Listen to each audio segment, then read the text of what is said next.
सभापति महोदय, प्रतिदिन छोटी मोटी झड़पें होती रहती हैं। हमारी फौजें बड़े उत्साह से उनके मुकाबले में खड़ी हैं। उनके हौसले बहुत ऊंचे हैं, लेकिन हमारी सरकार का भी यह कर्तव्य है कि उनके हौसले को कभी गिरने ना दें।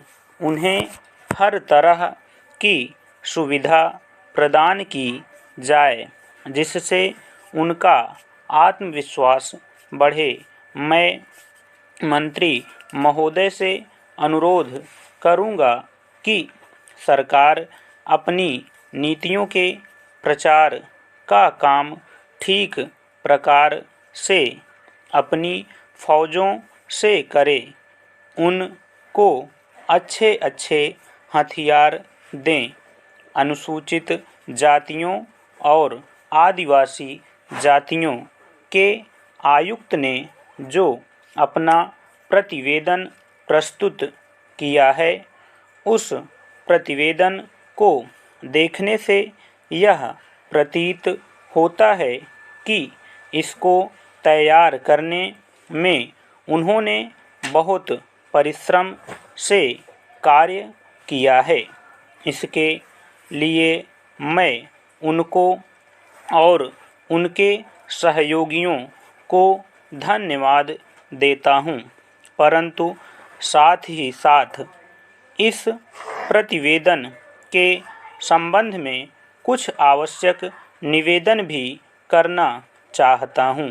पहली बात तो यह है कि इस प्रतिवेदन को देखने से ऐसा प्रतीत होता है कि इन कार्यों के लिए जिस धन का उपयोग होता है वह 3 साधनों से उपलब्ध होता है: केंद्र सरकार द्वारा, राज्य सरकारों द्वारा और कुछ गैर सरकारी संस्थाओं द्वारा।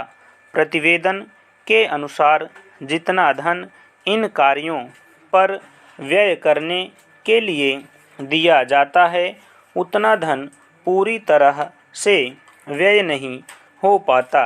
मैं यह नहीं कह सकता कि आवश्यकता से अधिक धन दिया जाता है या कार्यकर्ताओं को वह धन प्राप्त ही नहीं होता, जिसके कारण से वह बिना खर्च हुए बच जाता है।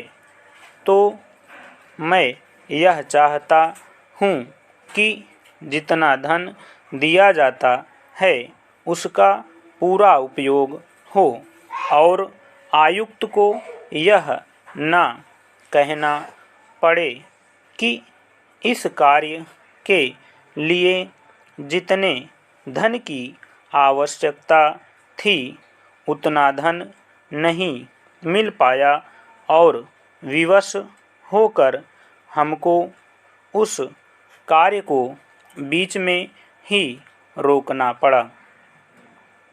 जहाँ तक राज्य सरकारों का संबंध है, बहुत सी राज्य सरकारें अभी तक इस कार्य में असावधानी से काम ले रही हैं और इस कार्य को उपेक्षा की दृष्टि से देखती हैं। आयुक्त ने इस बात की शिकायत की है कि बहुत सी राज्य सरकारों ने अनेक पत्र भेजने के बाद भी अभी तक अपनी रिपोर्ट नहीं भेजी है। मैं चाहता हूँ कि सरकार इस तरफ निष्ठापूर्वक ध्यान दे। राज्य सरकारों पर दबाव डाला जाए कि वे इस दायित्व के प्रति सचेत हों और आयुक्त को उनके कार्य में पूरा सहयोग प्रदान करें।